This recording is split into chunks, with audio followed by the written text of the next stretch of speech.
If you're feeling triggered by watching any of my videos, please know you have all the permission in the universe just to turn it off and not watch anymore. Thank you.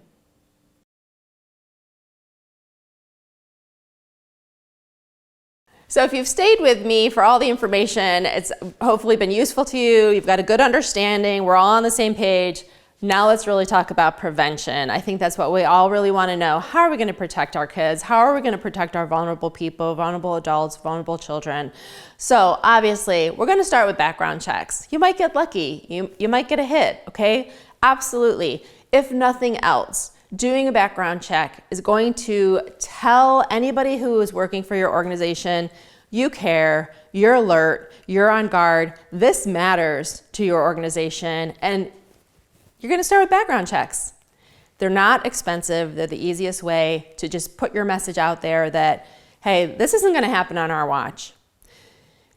A background check will not be enough. Many of these guys are going to pass background checks. So we need to put some layers, okay? Some layers of protection in there. So if the background check, they trickle through that, how about we team teach? Make it hard for that person to get time alone with your child. Team teach. I happen to work as a Sunday school director for the Methodist Church. We always have 2 teachers in a classroom. Team teach. You know what? If you can't have 2 teachers, one day something happens, have 2 kids. Use the buddy system. You got 2 kids at least. Oh, we're going to get balls out of the closet. Hey, Jimmy, how about you? Sarah, everybody, come on. We're all going to get balls. Opportunity matters.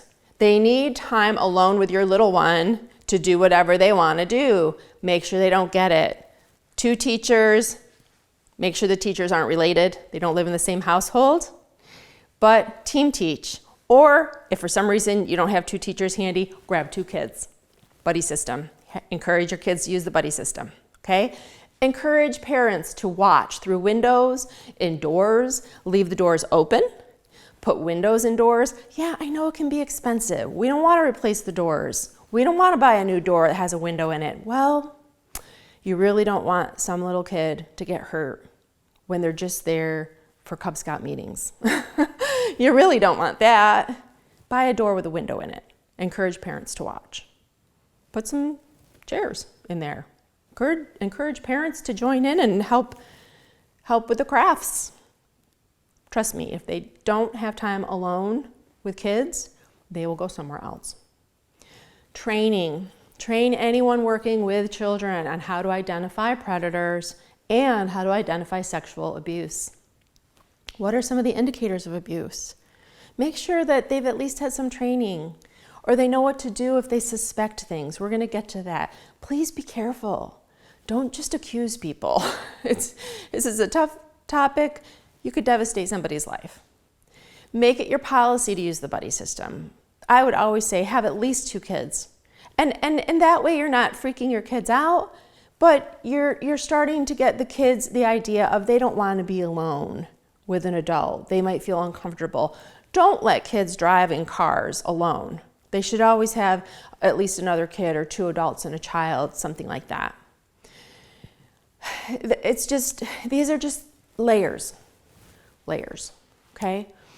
Please be careful. Just because there's a few signs that a child looks like they've been abused, it doesn't mean they've been abused. So have a chain of command.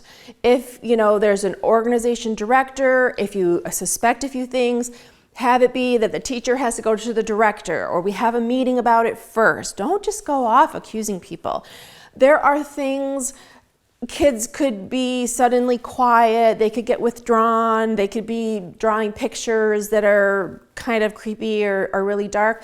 Well, other things are going on in kids' lives too. Maybe their parents are going through a divorce, maybe their dog died.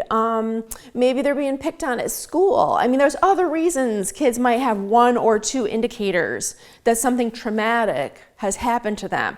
Don't jump to the conclusion that they're being sexually abused or that they're being groomed by a teacher. That's why you need to go to a supervisor or call and see if a trauma counselor, and I'm saying a trauma counselor because they're trained to speak to kids and kind of get to the bottom of things. Some of the things you can look for, right? Is the child having nightmares? Are they having sleep problems? Is there a change in eating? Do they refuse to eat?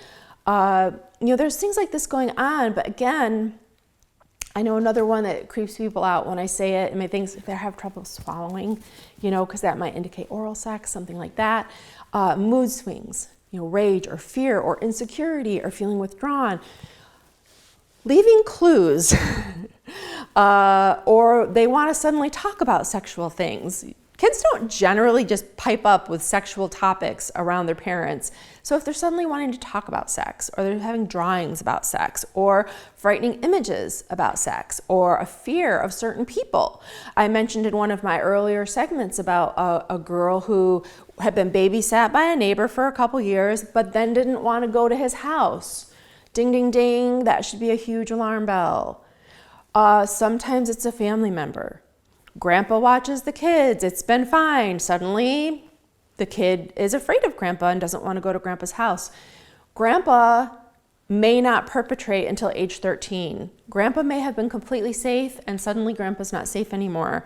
So if kids are suddenly afraid to be around people, I would look into that. Doesn't mean you run off and accuse somebody. I would just say, let's see why this has changed. Maybe they saw a spider at grandpa's house. We don't want to accuse grandpa. We don't know. But you may want to get a counselor involved or have a family discussion or something like that. And let me focus lastly, and probably most importantly, two more important points. One, opportunity. I don't care how vulnerable a kid is. I don't care how narcissistic a predator is. If there's no opportunity, there's not going to be any abuse taking place.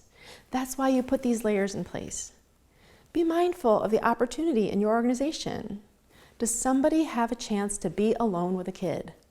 If they have a chance to be alone with a kid, then you might be attracting predators who are going to seek out that opportunity. Just limit your opportunities. The other important thing I would say is the kind of predator that this is, they're good at throwing red herrings, which is why I would say don't run off and accuse someone. Have a chain of command. Have a plan of action if there's some concerns. Because sometimes in organizations, there's a guy who's a little weird. I'm not saying he tells off sexual jokes or something. I'm just saying he's a little weird, He dresses funny. His filters are a little inappropriate, not maybe sexually, but just in a weird way. Well, a good predator, who I've already said is high functioning, kind of diabolical, they may throw a little bit of blame that way every once in a while. So if something comes up and it looks like a child may tell, he may say, oh, well, it's that guy over there. He's always been so weird. And everybody in the organization freaks out and goes, oh my God, it is. He's always been such a weird guy. It must have been that guy that messed with this kid. Don't devastate some person's life with that kind of an accusation, because it would devastate somebody's life to be accused of sexually abusing a child if they have not done that. And the person who did do it would be getting away with it. So consider, let's get to the bottom of it before we start flying around with accusations and ruining somebody's life. I do also want to touch on anybody who has had something like this happen to them, that it's going to take time to recover from this. This isn't simple trauma. This is very, very difficult trauma to heal from. And many people, you're going to grieve, and the first level of grief is usually denial. I know my own personal story. I was in denial a very long time. I didn't even think what had happened to me was rape or sexual abuse. I thought I had consented, and I was really stupid. And I denied for the longest time that I had been raped. And I think eventually, I got into the point with my counselor that I said, okay, I had been taken advantage of. That was about as close as I could get to the word rape for a long time. So processing and healing, you're going to go through a process of recovery. You're going to need a skilled therapist to do that. And it's because the degree of psychological abuse that the targets endure, it really, really messes with your self-concept, your self-trust, your self-worth. It's been chipped away to a level that it takes a long time to fully understand what has happened to you. I like to tell people it's like a knotted ball of yarn, and you're going to pull one string and try to straighten that out, and then another one. And just know to be patient with yourself. Get a good therapist on board. It took a long time for this to get all knotted up together. It's going to take a long time to unravel. And it's okay if for a while you deny it. It's okay if my little thing about them playing games you don't want to believe. I know a woman, she was so wonderful. She came to one of my healing workshops and she kept saying, well, I can see how he was abusive to this person and this person and this person, but he really loved me. That's just where she was at. And you know what? That's okay. I'm not going to have to tell her he did the same cycle with you too, because sometimes the first stages of grief is denial. And that's where she was at right then. And that's okay. So be kind to yourself. And just know that it took me a long time to get past the maybe he took advantage of me. And I was able to say, wow, this was a jaw-dropping level of manipulation, and I can't believe it. I can't believe he really intended to hurt me all along. And why? Because I was a good kid. And I was a good kid. I was a little sweetheart. And these are all good kids. They didn't deserve it. And if you're watching and this happened to you, you're a good kid and you were a little sweetheart. And you didn't do anything to have this befall you. Don't take this on. It wasn't you. It was them. The last thing I'll say is knowing about this is so important, because the more you can understand, then the more you can see if it's happening. If you can see that it's happening, maybe you can stop it. And I'm about prevention. Let's stop it before these little sweethearts have to go through years of trauma counseling. Let's stop it before these little sweethearts suffer cutting themselves or burning themselves or committing suicide or turning to drugs and alcohol or doing other self-injurious behaviors like sexual promiscuity or running away from home or not being able to have love relationships because something bad happened to them. So I usually end by saying, did anybody notice? I usually have a rubber band on my wrist, but it's not going to work for this presentation. So I'm going to say, did anybody notice that I have a little friendship pin on my collar? It's a safety pin.